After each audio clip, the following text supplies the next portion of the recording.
The morning sun hadn't fully risen when Jack's alarm jolted him awake at 5:30 a.m. He reached over and silenced it quickly, not wanting to wake Lily and Zoe, who were still sound asleep down the hall. This had been his routine for the past 3 years since Lisa passed away. Wake up early, get a head start on the day, and try to be both mom and dad to 2 little girls who deserved the world. Jack rubbed his eyes and took a deep breath before swinging his legs over the side of the bed. Today was important. After 6 months of sending out resumes and picking up odd handyman jobs to make ends meet, he finally had an interview for a full-time position at Pinewood Medical Center. The facility's management role would mean steady pay, health insurance for the girls, and most importantly, regular hours that lined up with school schedules. He padded quietly to the bathroom, catching his reflection in the mirror.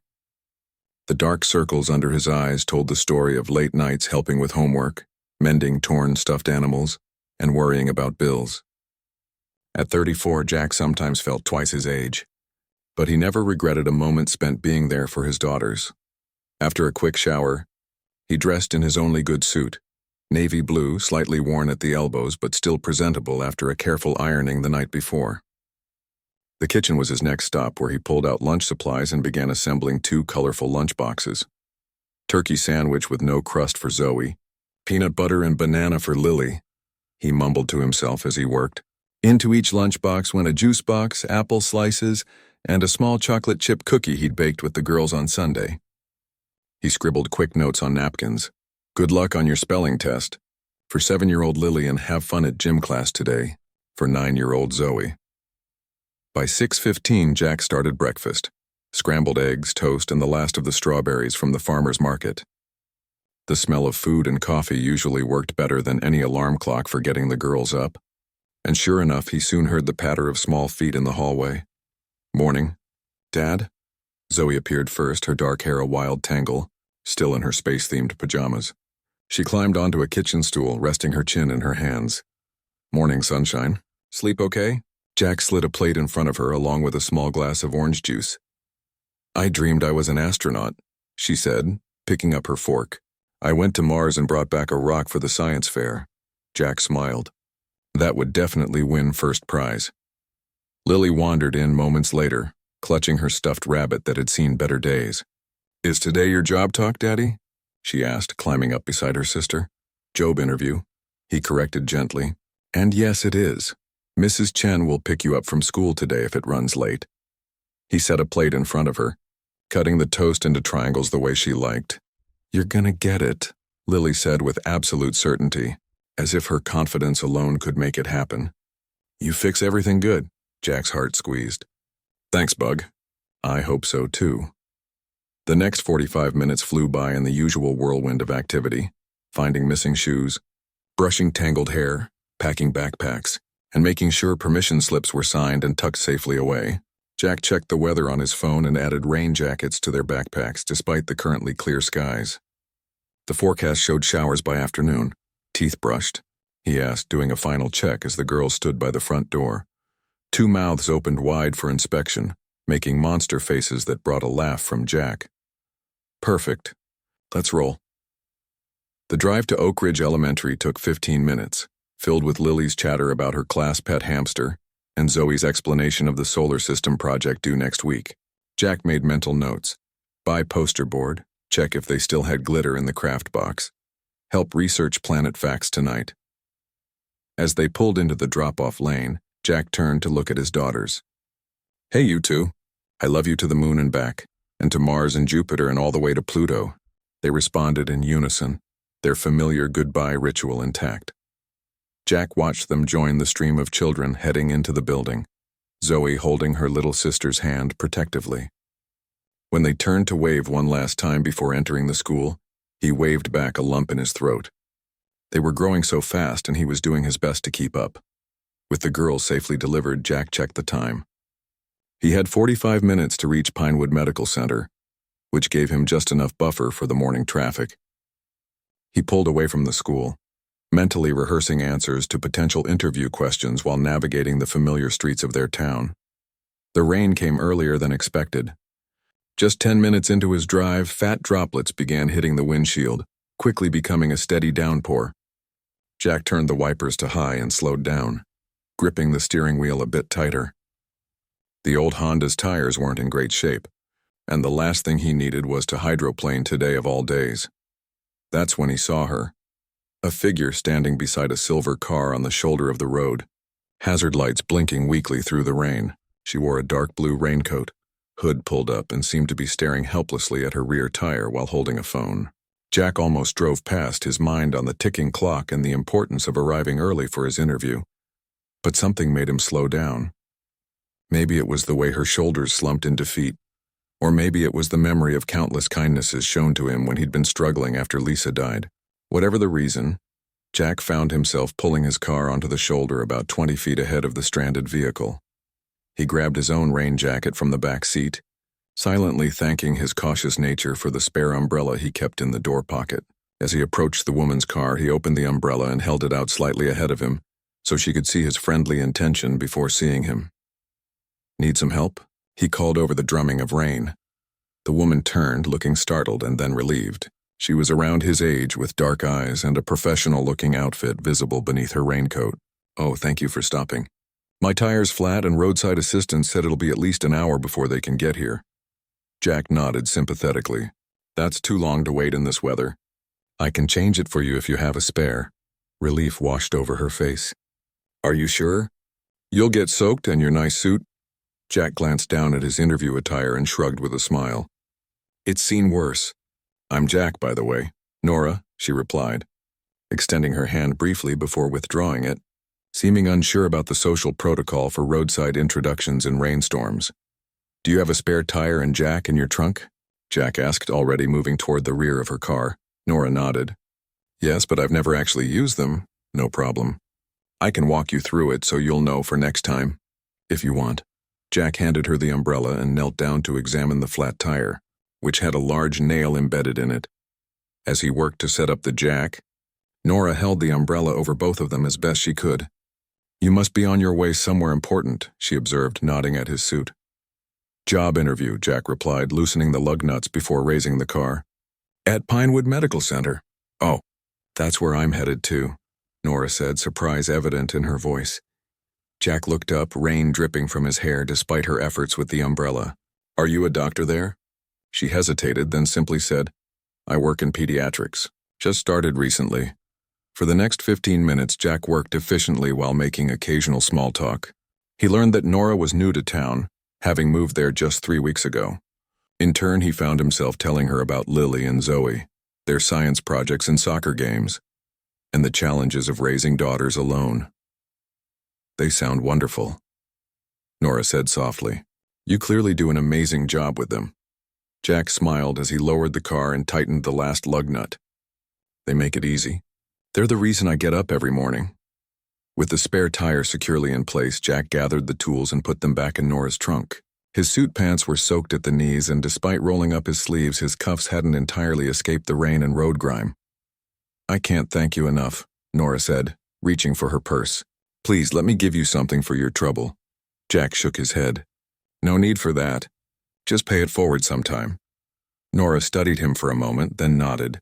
"I will, and good luck with your interview. They'd be lucky to have someone like you." Jack checked his watch. 20 minutes until his scheduled interview time.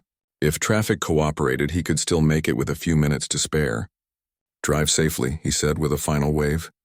Jogging back to his car, as he pulled back onto the road, Jack glanced in his rearview mirror to see Nora standing there watching him drive away, still holding the umbrella he'd forgotten to take back.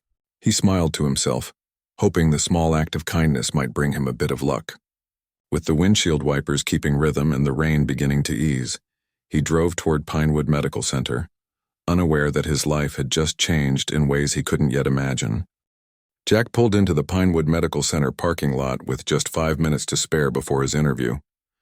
He glanced at himself in the rearview mirror and winced. His carefully pressed suit pants were muddy at the knees. His hair was damp despite his best efforts to smooth it down, and there was a smudge of grease on his left shirt cuff that hadn't been there before he'd changed Nora's tire. "Great first impression," he muttered, grabbing a tissue from the glove compartment to dab at the grease stain. It only made it worse. With a resigned sigh, he grabbed his folder of references and certifications. tucked it under his jacket to protect it from the drizzle that was still falling, and made a dash for the main entrance. The hospital lobby was bright and busy, with staff in scrubs and visitors moving purposefully in all directions. Jack followed the signs to the Human Resources Department, trying to ignore the squelching sound his wet shoes made on the polished floor. He arrived at the reception desk slightly out of breath. "Good morning," he said to the receptionist, a friendly-looking older woman with gray hair and glasses on a chain. "I'm Jack Wilson. I have a 9:30 interview with Mr. Reynolds for the facilities management position." She smiled up at him. "You made it just in time. We were starting to wonder if the rain had washed you away." Her eyes took in his disheveled appearance with a hint of amusement. "Had some trouble this morning?" Jack smiled sheepishly. "Stopped to help someone with a flat tire on the way here. Worth being a little damp for." Something in her expression softened. "That was kind of you. Have a seat and I'll let Tom know you're here." Jack settled into one of the chairs in the waiting area, placing his folder on his lap. He tried to look professional despite feeling like a drowned rat. A few minutes later, a tall man with salt and pepper hair and a firm handshake introduced himself as Tom Reynolds, head of operations. "Sorry about my appearance," Jack said as they walked to a small conference room. "I stopped to help someone change a flat tire on the way here." Tom raised an eyebrow. "In this weather? In your interview suit?" "She looked like she really needed help," Jack said simply. "The roadside assistance was going to take over an hour." Tom nodded thoughtfully as he gestured for Jack to take a seat. "Well, that tells me something about your character right off the bat. Let's talk about your experience with building systems."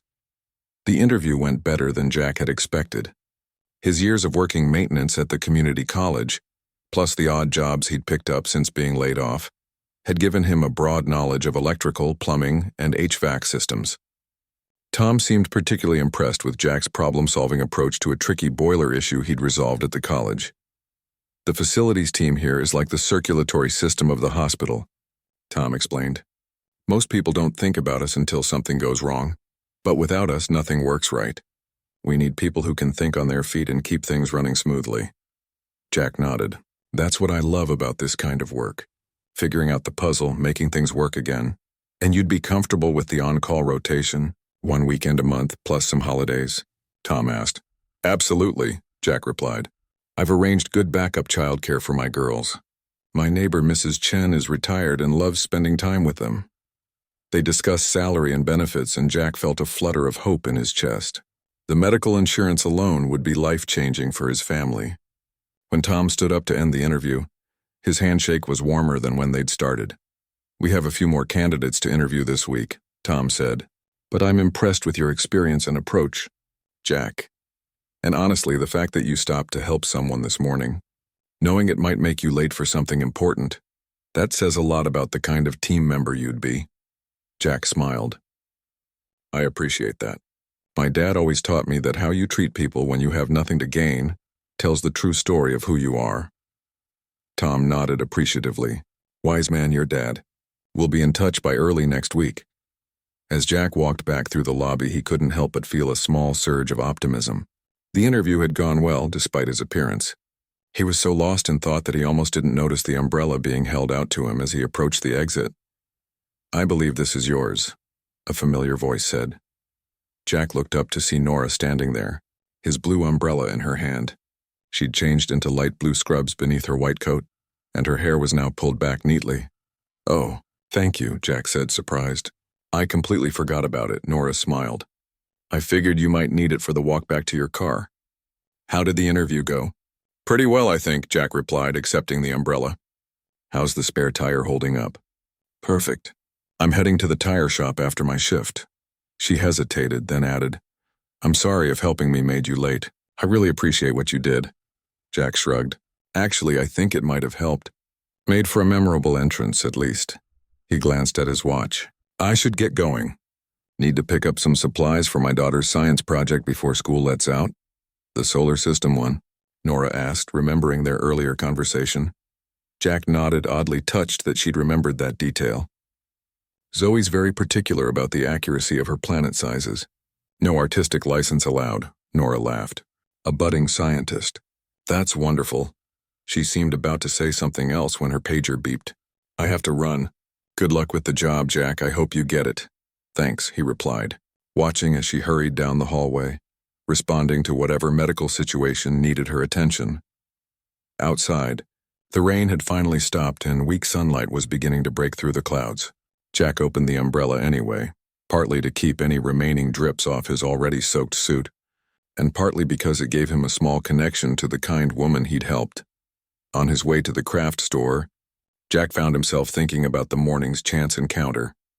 There had been something about Nora that struck him, not just that she was attractive, though she certainly was, but a kind of quiet strength in her eyes. He wondered what her story was, why she'd moved to their town recently. Then he pushed the thoughts aside. Even if their paths crossed again at the hospital, if he got the job, she was clearly a medical professional, while he would be fixing leaky pipes and faulty wiring. Different worlds. The craft store was a welcome distraction. Jack filled a basket with poster board paint and a set of foam balls for planets. He splurged on a small tube of glow-in-the-dark paint for the stars, knowing how much Zoe would love that touch. By the time he picked up the girls from school, the morning's events felt distant, overshadowed by the everyday rhythms of parenthood. Lily bounced into the car with news of losing another tooth, while Zoe solemnly informed him that Jimmy Peterson had brought a snake to show and tell, and the teacher had nearly fainted. That evening, after dinner and homework with Lily already tucked into bed, Jack sat with Zoe at the kitchen table planning her solar system project. She carefully measured and marked the relative sizes of the planets on paper before they would transfer the design to the foam balls. "Did you get the job, Dad?" she asked, not looking up from her ruler. "Don't know yet, kiddo. They'll tell me next week," Zoe nodded sagely. "I said a prayer for you today at lunch, and I didn't trade my cookie even though Pete offered me his pudding cup." Jack smiled, touched by his daughter's 9-year-old logic of sacrifice. "That's some serious dedication. Did anything interesting happen?" she asked, finally looking up. Jack thought about the woman with the flat tire, the damp interview, and the returned umbrella. "Actually, yes. I helped someone who was stuck in the rain and it made me late for my interview, but the boss seemed to like that I'd stopped to help." Zoe considered this. Was it a monster? Or a fairy in disguise testing your goodness? Jack laughed. "No, just a regular person with a flat tire. But you never know, right? Maybe it was a test." "I bet you passed," Zoe said confidently, returning to her measurements. Later, after both girls were asleep, Jack sat at his small desk in the corner of the living room, updating his budget spreadsheet. If he got this job, so many things would change for them. Stability, benefits, maybe even a chance to start saving for the girls' college funds, something that seemed like an impossible luxury now. He found himself thinking again about Nora and their brief encounters. Twice in one day their paths had crossed.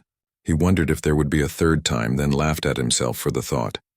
Life wasn't a storybook with neat, meaningful coincidences. It was messy and unpredictable, full of random events and chance meetings that usually led nowhere. Still, as he climbed into bed that night, Jack couldn't help but feel that something had shifted that morning when he'd decided to pull over in the rain. A small choice, the kind we make every day without thinking much about the consequences. Yet sometimes those tiny decisions were the ones that changed everything. With that thought, he drifted off to sleep, unaware that the third meeting with Nora would come sooner than he imagined, and would indeed change the course of his life in ways he couldn't begin to predict. The call came on Thursday afternoon, just as Jack was finishing up a small plumbing job for Mrs. Henderson down the street. His phone vibrated in his pocket as he was tightening the last fitting under her kitchen sink. "Looks like that should take care of the leak," he told the elderly woman as he slid out from the cabinet space.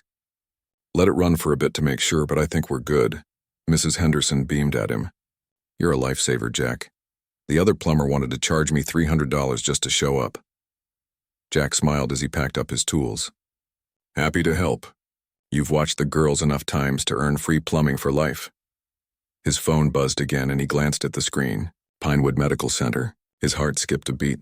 "Mind if I take this?" he asked Mrs. Henderson, who shooed him toward the living room for privacy. "Jack Wilson speaking," he answered, trying to keep his voice steady. "Mr. Wilson, this is Beverly from Human Resources at Pinewood Medical Center," said a cheerful voice. "I'm calling to invite you for a final interview for the facilities management position. Tom Reynolds was very impressed with your qualifications."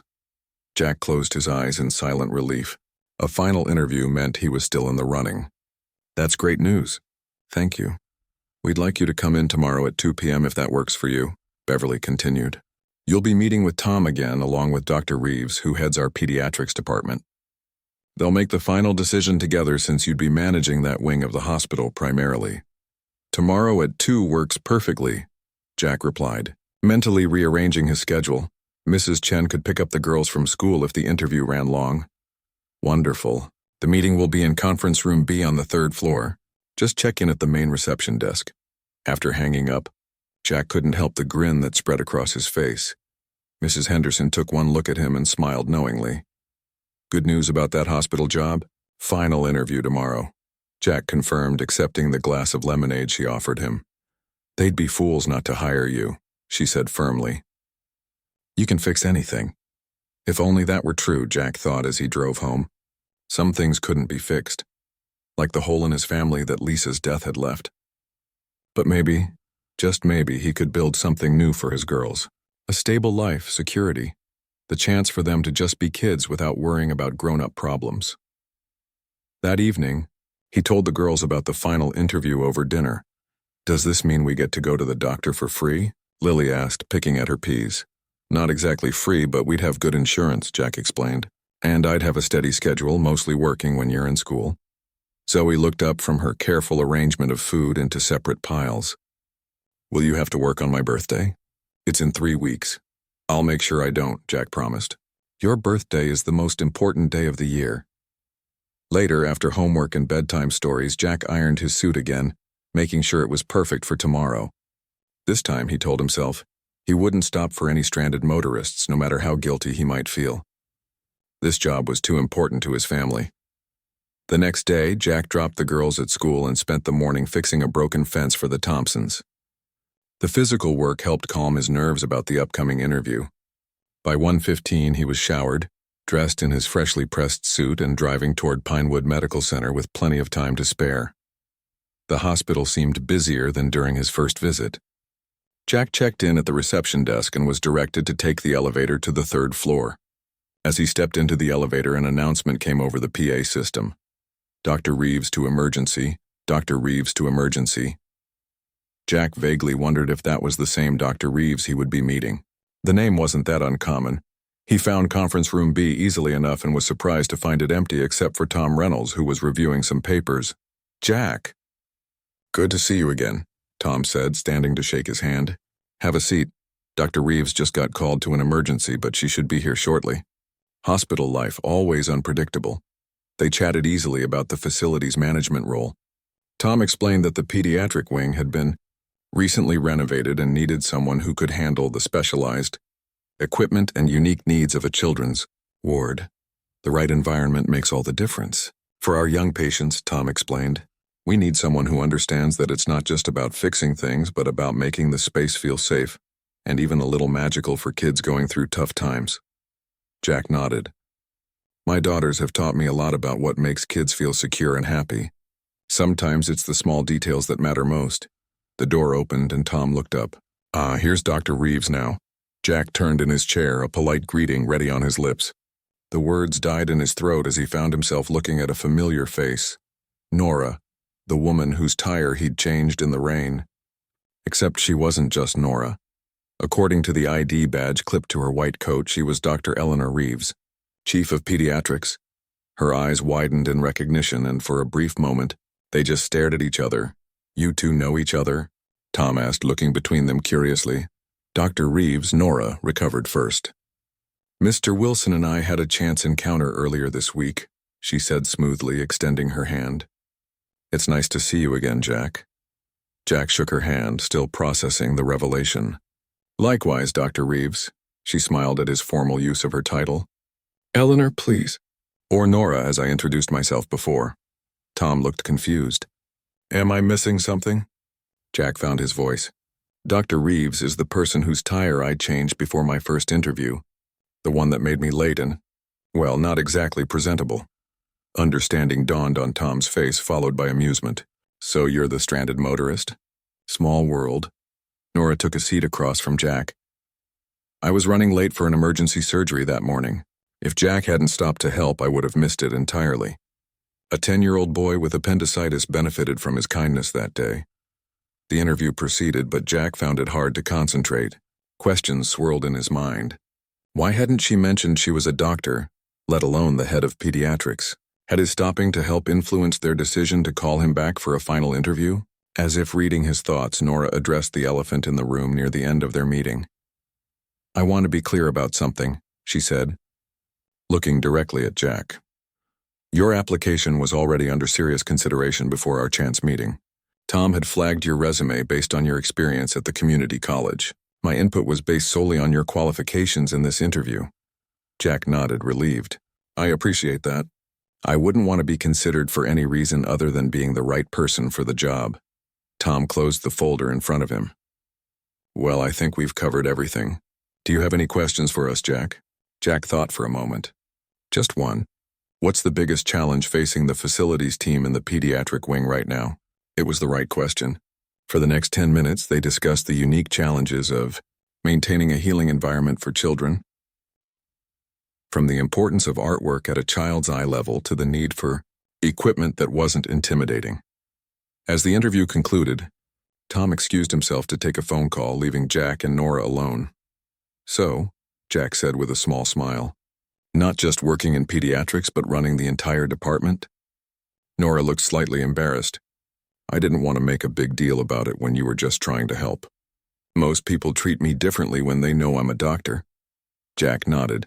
I can understand that. My late wife was the same way about being a lawyer. She'd avoid mentioning it at school functions because she said parents would suddenly start asking for free legal advice. Exactly, Nora said, looking grateful for his understanding. Then her expression softened. I didn't know. About your wife. I'm sorry for your loss. It's been 3 years, Jack said quietly. The girls and I are finding our way. A brief silence fell between them, not uncomfortable but full of unspoken thoughts. Finally, Nora spoke. For what it's worth, I think you'd be perfect for this position. The way you spoke about creating a healing environment for children, that's exactly the mindset we need. Thank you, Jack replied. It would mean a lot to me and my daughters, Tom returned, ending their private conversation. We'll be making our decision by Monday, he told Jack as they shook hands goodbye. Beverly will call you either way. As Jack walked to his car, his mind was buzzing. The interview had gone well, he thought. And the revelation about Nora, Dr. Reeves, had been surprising but not unpleasant. There was something about her that put him at ease despite her impressive credentials. His phone chimed with a text from Mrs. Chen. Girls are with me. Take your time. We're making cookies. Jack smiled at the message, feeling a wave of gratitude for the small support network he'd built since Lisa's death. Maybe this job would be another piece falling into place in their new normal. As he started his car, he couldn't help wondering if he'd see Nora again, regardless of whether he got the job. Something told him their paths were meant to cross for a reason bigger than a flat tire or a job interview. And for the first time in a long while, Jack found himself curious about what the future might hold. The weekend crawled by for Jack. He tried to keep busy with the girls, taking them to the park on Saturday and helping Zoe finish her solar system project on Sunday. The foam planets hung from carefully measured strings attached to a painted cardboard base, with tiny pinpricks for stars coated in glow-in-the-dark paint. Zoe was particularly proud of the ring she'd crafted for Saturn using thin craft wire and glitter. It's the best solar system ever, Lily declared, spinning around beneath it with her arms outstretched like she was orbiting the sun. Think it'll get an A? Zoe asked, eyeing her creation critically. Definitely, Jack assured her. You've got the distances scaled perfectly. But beneath the normal weekend activities, Jack's thoughts kept drifting to Monday's upcoming decision. He'd been so close to good jobs before, only to get the polite rejection call. Each time it got a little harder to sound upbeat for the girls when what he really wanted to do was punch a wall in frustration. And then there was Nora, Dr. Reeves. Their unexpected connection lingered in his mind. There had been something in her eyes when they'd parted after the interview. Something that made him think she might be as intrigued by their coincidental meetings as he was. Monday morning arrived with a steady downpour that matched Jack's nervous mood. He dropped the girls at school, helped Zoe carefully transport her solar system project inside, and then headed to Mr. Garcia's house to repair a leaking roof. A fitting job for such a rainy day. By noon he was soaked despite his rain gear, but the patch was holding. Mr. Garcia insisted on making him lunch, a hot bowl of homemade chicken soup and fresh bread that warmed Jack from the inside out. He was just finishing when his phone rang. Pinewood Medical Center flashed on the screen. Jack's mouth went dry. He excused himself and stepped onto Mr. Garcia's covered porch to take the call. "Hello, Jack Wilson speaking." "Jack, it's Tom Reynolds." The operations manager's voice gave nothing away. "Got a minute to talk?" "Yes, sir," Jack replied, his free hand gripping the porch railing. "Great. I'll cut to the chase, and we'd like to offer you the position." Jack let out a breath he hadn't realized he was holding. That's wonderful news. We were impressed with your experience, but more than that, your approach to the job. Dr. Reeves particularly noted your understanding of creating the right environment for children. Tom named a salary that was better than Jack had expected, along with benefits that would start after 60 days. "We'd like you to begin next Monday if that works for you." "It absolutely does," Jack said, unable to keep the smile from his voice. "Thank you for this opportunity. I won't let you down." After hanging up, Jack stood in the rain for a moment, face tilted up to the sky, letting the reality wash over him. A steady job. Health insurance for the girls. Regular hours. It felt like the first real break they'd had since Lisa died. Mr. Garcia poked his head out. "Good news?" Jack nodded, wiping rain from his face, or maybe they were tears of relief. It was hard to tell. "I got the job," the older man clapped him on the back. "Knew you would. Those hospital people, they're smart. They know quality when they see it." That afternoon, Jack picked up the girls early from school, taking them for ice cream to celebrate. They sat in a booth by the window at Scoops, watching the rain while Lily got chocolate all over her face, and Zoe carefully ate her mint chip one precise bite at a time. "Does this mean we're rich now?" Lily asked, licking her spoon. Jack laughed. "Not rich, Bug. But we're going to be okay. Better than okay. Can we get a dog?" Zoe asked immediately. "Let's give it some time," Jack hedged. "New job, new schedule. We need to get settled first." But the girls' excitement was infectious, and by the time they got home, all three of them were making plans. Jack would have his own office with a toolbox, Zoe decided. Lily thought he should wear a superhero cape because he'd be fixing things for sick kids. "I think they prefer we dress professionally," Jack told her with a smile. "But I can be a secret superhero." That seemed to satisfy her. The rest of the week flew by in a flurry of paperwork, background checks, and finishing up jobs for his regular clients. Jack explained to each of them that he'd no longer be available for weekday work, but could still help on weekends for emergencies. Most were disappointed but understanding, and Mrs. Henderson hugged him tightly, telling him how proud she was. Sunday evening, with his new uniform of khakis and hospital logo polos hanging in the closet, Jack felt a mix of excitement and nervousness about his first day. He was setting out his lunch for the next day when his phone pinged with a text from an unknown number.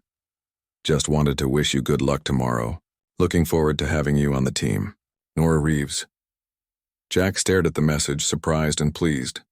He hadn't given her his number, which meant she must have looked it up in his employment file. The thought made him smile. "Thanks," he typed back. "Excited to get started. The girls are already calling me Hospital Superhero Dad." 3 dots appeared immediately, followed by her reply. Perfect title. Secret identity, Jack Wilson, fixer of all things broken. Jack found himself chuckling as he typed, "Cape or no cape?" "Lily votes yes on cape. Definitely cape," came the quick response, but only on Fridays. Their light exchange eased some of his first-day jitters, and Jack went to bed feeling more confident about the new chapter that was beginning. His first week at Pinewood flew by in a blur of training sessions, meeting the facilities team, and learning the complex layout of the hospital. The pediatric wing, where he'd spend most of his time, was bright and cheerful, with murals of forests and oceans on the walls and ceiling tiles painted by patients past and present. Jack saw Nora, Dr. Reeves, in passing several times, always professional but with a warm smile that felt special somehow. On Friday, she stopped by while he was repairing a sink in one of the examination rooms. "How's the first week going?" she asked, leaning against the doorframe. Jack slid out from under the sink, wrench in hand. "Great. Everyone's been really welcoming." The nurses in pediatric oncology are already singing your praises. Apparently you fixed the squeaky door that's been driving them crazy for months. Jack shrugged. Just needed some oil and a hinge adjustment. Nora smiled. Well, it made their day. She hesitated, then asked, "How are your daughters doing with your new schedule?" "They're adjusting." Zoe's teacher sent home a note saying she told the whole class her dad fixes broken things at the hospital so kids can get better. Smart girl. That's exactly what you do. Nora seemed about to say something else when her pager beeped. She glanced at it and sighed. Duty calls. Oh, there's a hospital fundraiser next Saturday. Family-friendly carnival in the park to raise money for the children's ward. You should bring your daughters, they'd love that, Jack said. Thanks for letting me know. The following Saturday dawned clear and perfect. Blue skies and just enough breeze to keep it comfortable. Jack helped the girls pick out their outfits, amused at how seriously they took the decision. Dr. Reeves might be there. He'd mentioned casually the night before, explaining about the fundraiser. He wasn't sure why he'd singled her out among all his new coworkers, but both girls had immediately perked up with interest. The tire lady? Zoe had asked. The one who turned out to be a children's doctor? That's the one. Now, as they walked through the park toward the colorful tents and banners of the hospital fundraiser, Lily slipped her small hand into his. Is she pretty? Jack glanced down, surprised by the question. Dr. Reeves? I suppose she is. Mom was pretty, Lily said matter-of-factly. I remember. Jack swallowed past the sudden lump in his throat. Yes, she was very pretty, and very smart like you. Zoe, walking ahead of them, turned around. Is Dr. Reeves smart too? Very. She's in charge of all the doctors who take care of kids at the hospital. Then she's perfect, Lily declared with the simple logic of a 7-year-old. Jack wasn't sure how to respond to that, but was saved by their arrival at the fundraiser. The park had been transformed with game booths, food stands, and a small stage where a band was setting up. Hospital staff in blue t-shirts manned various stations, and Jack recognized several of his new co-workers, waving as they passed. Jack. You made it! Tom called from a booth where people were throwing rings over bottles. Wouldn't miss it, Jack replied, steering the girls over. These are my daughters, Zoe and Lily. After introductions, Tom handed each girl 3 rings. On the house. Landed on a bottle and win a prize. Zoe took careful aim and managed to ring a bottle on her second try, earning a small stuffed penguin that she immediately named Professor Waddles. Lily missed all 3 but was consoled with a lollipop. They made their way through the carnival, trying various games and stopping for cotton candy. Jack was just wiping sticky blue sugar from Lily's cheeks when he heard a familiar voice. I see you found the best treat in the park. He turned to see Nora smiling at them, dressed casually in jeans and a hospital fundraiser t-shirt, her hair loose around her shoulders instead of pulled back as it usually was at work. Dr. Reeves, he greeted her, suddenly conscious of his daughters watching with undisguised curiosity. Please, it's Saturday. Call me Nora. She knelt down to the girls' level. And you must be Zoe and Lily. Your dad talks about you all the time. You're the tire lady, Lily stated boldly. Dad helped you and you turned out to be a doctor. Nora laughed. That's exactly right. Your dad saved the day. Do you fix kids? Zoe asked, studying her seriously. I try to, Nora replied. Sometimes kids get sick or hurt and I help them get better. Our mom died, Lily said abruptly. She got sick and the doctors couldn't fix her. Jack winced at his daughter's bluntness, but Nora didn't miss a beat. I'm very sorry about your mom, she said gently. Sometimes, even when doctors try their very hardest, we can't fix everything. That must have been really hard for all of you. Lily nodded solemnly. Dad got sad for a long time, but he's better now. I'm glad to hear that, Nora said, meeting Jack's eyes briefly over the girls' heads. Something passed between them. Understanding, perhaps, or recognition of shared experience. How would you two like to see the dunk tank? I hear the hospital director is taking his turn in 10 minutes.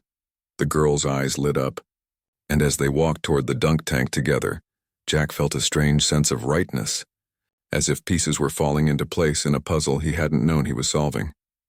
Summer arrived with long, warm days that stretched into evening. Jack had been at Pinewood Medical Center for nearly 3 months now, settling into his role with a satisfaction he hadn't felt in years.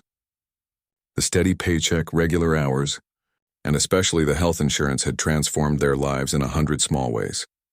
Zoe's birthday came in late June. She'd asked for a small party at the community pool, with just a few friends from school and the adults she called her grown-up friends, Mrs. Chen, Mr. Garcia, Mrs. Henderson, and to Jack's surprise, Dr. Nora Reeves. "Are you sure she won't be too busy?" Jack had asked when Zoe insisted on making an invitation for the doctor. "She told me doctors need cake too," Zoe replied with the certainty of a now 10-year-old who knew exactly what she wanted. To Jack's surprise, Nora had not only accepted the invitation but had arrived early to help set up, bringing a telescope as a gift because Zoe had mentioned her love of space during the hospital fundraiser.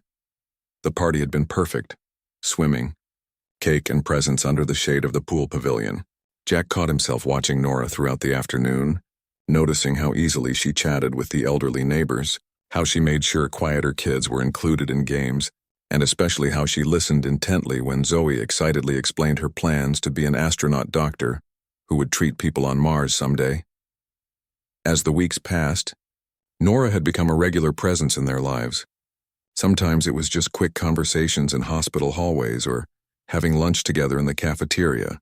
Other times it was more intentional, like when she invited them to a planetarium show she thought Zoe would enjoy, or when Jack asked if she'd like to join them for a Saturday picnic at the lake. They never called these outings dates, but Jack couldn't deny the warm feeling that spread through his chest whenever she smiled at him or the way his day brightened when he saw her name on his phone. Today was supposed to be another ordinary Thursday. Jack had the day shift, doing routine maintenance in the East Wing. Nora was scheduled for surgeries all morning. They'd made loose plans to grab coffee during her afternoon break if timing worked out. He was replacing fluorescent tubes in the physical therapy department when his phone rang.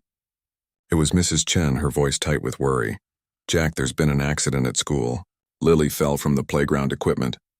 The school nurse thinks her arm is broken, maybe badly. They've called an ambulance to take her to Pinewood." Jack's heart stuttered. "I'm already here at the hospital. I'll meet them in emergency." He quickly explained the situation to his supervisor, who immediately told him to go. Jack sprinted through the hospital corridors, taking shortcuts he'd learned during his months working there. He reached the emergency department just as the ambulance was pulling in.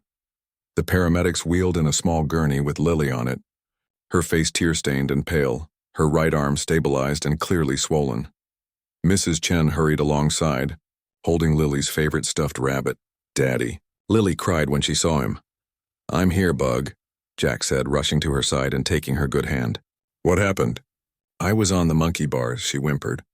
"I was trying to go all the way across like Zoe can, but my hand slipped." The ER staff moved efficiently, transferring Lily to an examination room where a doctor gently assessed her injury, while a nurse started an IV for pain medication. Jack stood close, murmuring reassurances while fighting his own panic.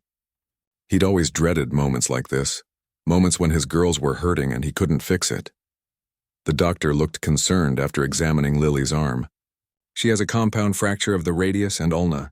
The bones need to be properly aligned and she'll need surgery. I'm calling orthopedics now." Jack nodded, feeling slightly sick. "Surgery? Don't worry, Mr. Wilson.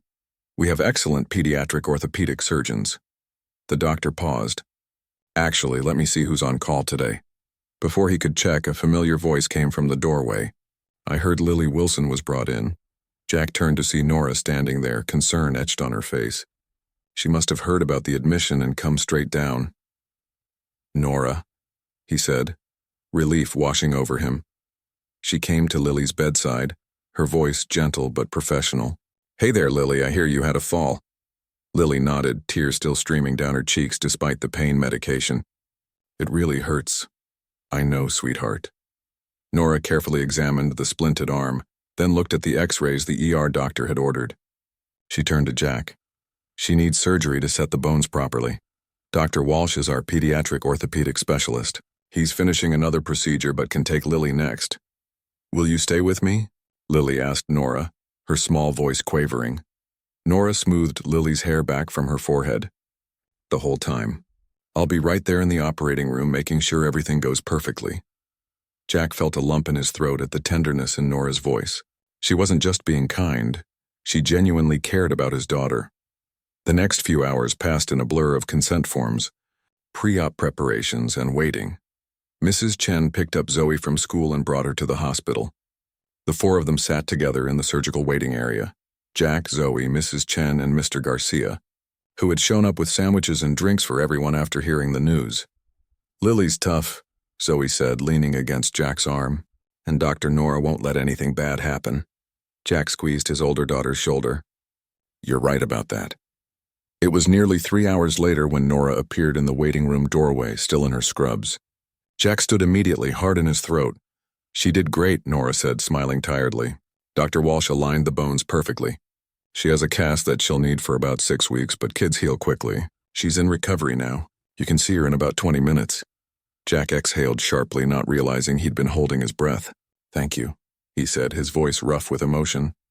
Once Lily was settled in a pediatric room for overnight observation, with Zoe curled up in a chair beside her bed reading her stories, Jack stepped into the hallway where Nora was updating Lily's chart. "You stayed with her the whole time," he said. It wasn't a question. Nora nodded. "I promised her I would. You didn't have to do that. You're the head of the department. You could have just supervised." She looked up at him, her eyes soft but serious. "Jack, I was never going to leave her alone in there." She hesitated, then added, "Can we talk somewhere private for a minute?" They found a small consultation room nearby and closed the door. Jack suddenly realized how exhausted she looked. She must have been on her feet for hours. "There's something I never told you," Nora said, leaning against the wall. "That day you stopped to help me with the flat tire. I was running late for a meeting with the hospital board. They were considering budget cuts to the pediatric department. I was stressed, frustrated, and then the tire blew out." Jack nodded. "Not sure where this was going. When you pulled over, this stranger in a suit who clearly had somewhere important to be, and just rolled up your sleeves to help without hesitation. It reminded me why I became a doctor in the first place." She took a deep breath. "After you drove away, I went to that board meeting with mud on my shoes and made the most passionate argument of my career about why our hospital needs people who put others first." Jack listened, surprised by the intensity in her voice. 2 weeks later, when I saw your application in the stack for the facilities position, I recognized your name immediately. I didn't say anything during your interview because I wanted you to be hired on your merits, not because of our chance encounter. But I did make sure Tom paid special attention to your file, so I didn't get you the job, Jack. Your experience and character did that. But I made sure your application wasn't overlooked." She smiled slightly. "I believed someone who would stop to help a stranger in the rain would be exactly the kind of person we needed here." Jack was quiet for a moment, processing this revelation. "All this time I thought it was just a coincidence. Meeting you that day, then interviewing with you. Maybe it was still a kind of coincidence," Nora said. "Or maybe it was something else. A moment that mattered." There was something in her eyes, a warmth, a question. Jack found himself moving closer, drawn by the gravity of everything unsaid between them. "My husband died of cancer 5 years ago," she said softly. "Since then I've thrown myself into my work. It felt safer than risking my heart again." "I know that feeling," Jack replied, his voice equally quiet. "But then you appeared. This kind man who stopped in the rain, who loves his daughters more than anything, who fixes broken things," and she smiled. "And I started wondering if maybe some broken things are worth the risk of trying to fix." Jack reached out slowly and took her hand. "Lisa always said I could fix anything except the coffee maker." Nora laughed softly, her fingers curling around his. "I'm pretty good with coffee makers, actually." Outside the small room, the hospital continued its ceaseless rhythm of emergencies and healings, losses and miracles. But in this quiet moment, Jack felt something shifting into place, the final piece of a picture he hadn't known he was creating when he'd pulled over on a rainy morning to help a stranger with a flat tire. "You know," he said, "Lily asked me once if you were a fairy in disguise, testing my goodness." Nora raised an eyebrow. "And what did you tell her?" "That you were just a regular person with a flat tire." Jack smiled. "But now I'm not so sure. There's nothing regular about the way you came into our lives, or the way you came into mine," Nora replied, squeezing his hand. "Sometimes the most important turns in life begin with something as simple as a flat tire. And in that moment, surrounded by the walls of the hospital where both their broken hearts had begun to heal, Jack knew with certainty that sometimes what seems like chance is actually the beginning of something meant to be all along.